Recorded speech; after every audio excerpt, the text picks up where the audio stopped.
Qui était Albert Rousseau? Il y a une conférence demain qui va répondre en long et en large à cette question. Est-ce qu'Albert Rousseau était, je sais pas, un ancien maire, un député ou autre chose? La réponse à cette question, mon invité là au bout du fil. Bonjour, Monsieur Bellemare. Bonjour, Mme Martin, ça va bien? Ça va très bien, vous-même? Oui, tout à fait. D'abord, la réponse à la question, avant d'aller plus loin. Qui était Albert Rousseau? Mais c'est un peintre. Ah, voilà. Un artiste peintre important pour la région de Québec, pour le Québec aussi. Puis on s'est dit, quoi de mieux que de souligner la contribution dans les arts visuels d'Albert Rousseau à l'occasion du 30e anniversaire de son décès, qui correspond aussi à la fondation, si vous voulez, de la salle Albert Rousseau. Il n'y a pas juste la salle Albert Rousseau, il y a aussi la bibliothèque Albert Rousseau à Lévis. Ah oui, c'est vrai. Il y a des rues un peu partout qui portent le nom de cet artiste important dont on va parler demain. Alors, je parle donc avec Marc Bellemare, qui est cofondateur du Club des collectionneurs en arts visuels. Mais pour ceux qui se posent la question, c'est bien aussi le Marc Bellemare, l'ex-ministre de la Justice, avocat bagarreur à ses heures. Qu'est-ce qui fait que vous vous intéressez autant aux arts aussi? Une grande passion pour les toiles, M. Bellemare. Oui, ça fait à peu près 30 ans que j'achète des œuvres, des tableaux, des gravures, des sculptures, et je me suis petit à petit intéressé à ce monde passionnant. Et j'ai acheté des œuvres au fil des années, évidemment, mais je me suis dit aussi, en 2004, avec une poignée d'amis qui étaient aussi des passionnés d'art visuel, il faudrait faire quelque chose à Québec pour rapprocher la population des artistes et vice-versa, parce qu'il y a beaucoup d'artistes à Québec, il y a beaucoup d'artistes importants qui ont cheminé à Québec, René Richard, Alfred Pellan, etc., Riopelle aussi, qui est décédé en 2002 tout près d'Issel et Laugrue. Et on s'est dit, on va faire quelque chose, on va faire des conférences au cours desquelles on va parler d'un artiste en particulier. Et si l'artiste est vivant, évidemment, on va l'inviter. S'il est décédé, on va essayer de faire ça sous forme de témoignage, en invitant quelqu'un à nous parler de l'artiste avec des photos d'époque, avec des œuvres également qu'on peut déplacer sur place. Puis, et c'est ça qui va se passer demain. Et c'est ça qui va se passer demain. Ça débute à 14h. C'est dans le hall attenant la salle Albert Rousseau. Une activité gratuite, d'ailleurs. On va revenir là-dessus dans quelques instants. Mais un mot sur la présentation demain. Qui sont les personnes qui vont nous parler d'Albert Rousseau? Et en quelques mots, rappelez-nous qui était Albert Rousseau. Oui, bien écoutez, moi, il y a 3 ans, je connaissais, comme beaucoup de gens de Québec, très peu de choses sur Albert Rousseau. Puis je me disais, en même temps, c'est une salle importante, ça doit être un peintre important, donc on va essayer de fouiller un petit peu. On a cherché.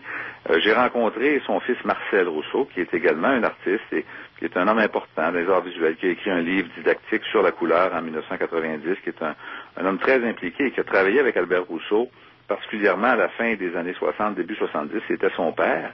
Et il a travaillé beaucoup à la mise sur pied du Moulin des Arts à Saint-Étienne, qui a permis, au fil des années, à plusieurs centaines d'artistes amateurs et professionnels de se faire valoir à l'occasion d'expositions et de présentations diverses à l'extérieur du moulin comme à l'intérieur. Et j'ai rencontré Marcel à plusieurs reprises. On a sorti des photos, on a sorti des volumes, des revues qui avaient été écrites sur son père. Et c'est lui demain qui va faire la présentation. Essentiellement, ça va durer à peu près 1 heure. Il va nous présenter une 50aine d'images, des photos, des voyages qu'il a fait, des prix qu'il a reçus aux Beaux-Arts, ses amis, aussi des photos avec ses amis. Il y a Courteau, René Richard, Marc-Aurèle Fortin. C'est intéressant. Bien sûr. Et il va nous parler de son père. Et après ça, on va avoir Claude Vallière, qui est un historien de l'art, qui est à Lévis, qui a beaucoup travaillé avec l'œuvre d'Albert Rousseau, qui va nous présenter Albert Rousseau, si vous voulez, sur une base un peu plus scientifique, un peu plus professionnel. C'est pas un parent d'Albert Rousseau, mais c'est un historien de l'art qui va aller fouiller puis nous dire où se situe Albert Rousseau dans l'histoire de l'art, dans la région de Québec et dans l'ensemble du Québec et dans le monde aussi, parce qu'Albert Rousseau a exposé au Canada, aux États-Unis puis en Europe. Alors justement, pourriez-vous nous en dire quelques mots en résumé, ce qui se démarque dans l'œuvre d'Albert Rousseau, qu'est-ce que c'est? Ben écoutez, c'est un grand paysagiste. C'est un homme qui a peint beaucoup dans Charlevoix. J'ai parlé tantôt de Marc-Aurèle Fortin, René Richard, c'était ses grands amis, surtout René Richard. Et il a fait beaucoup de paysages, il a fait beaucoup de portraits également.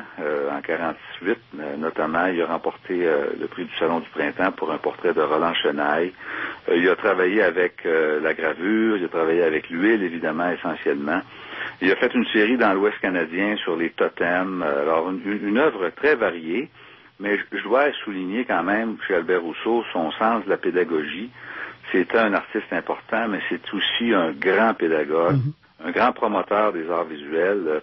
Le Moulin des Arts à Saint-Étienne, ça a été monté difficilement avec lui, sa famille, des artistes. Et il faisait là des ateliers de pédagogie. Et il y a beaucoup d'artistes amateurs, quelques-uns professionnels aussi, qui ont passé par les ateliers d'Albert Rousseau partout au Québec. Alors, il a formé beaucoup d'artistes et il leur a donné le goût d'aller plus loin, puis le goût de promouvoir les arts visuels. Alors, c'est cette œuvre pédagogique également dont on va parler. Puis je pense que c'est pour ça qu'on lui a donné qu'on a mis son nom sur des édifices quand même significatifs dans la région de Québec.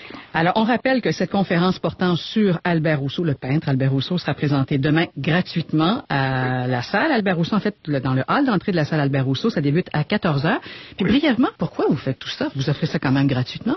Ah, moi j'aime ça. J'aime parler des artistes. Et puis nous, au club, on est 4-5, une poignée de passionnés. Puis on essaie de faire des activités pour que les gens apprennent quelque chose sur les arts visuels. Parce que le club des collectionneurs, c'est dans le but de développer de nouveaux collectionneurs, faire tomber les tabous, faire tomber les craintes des gens qui seraient portés à acheter des œuvres, mais qui sont craintives, qui se disent, bon, ben moi, est-ce que j'achète un bon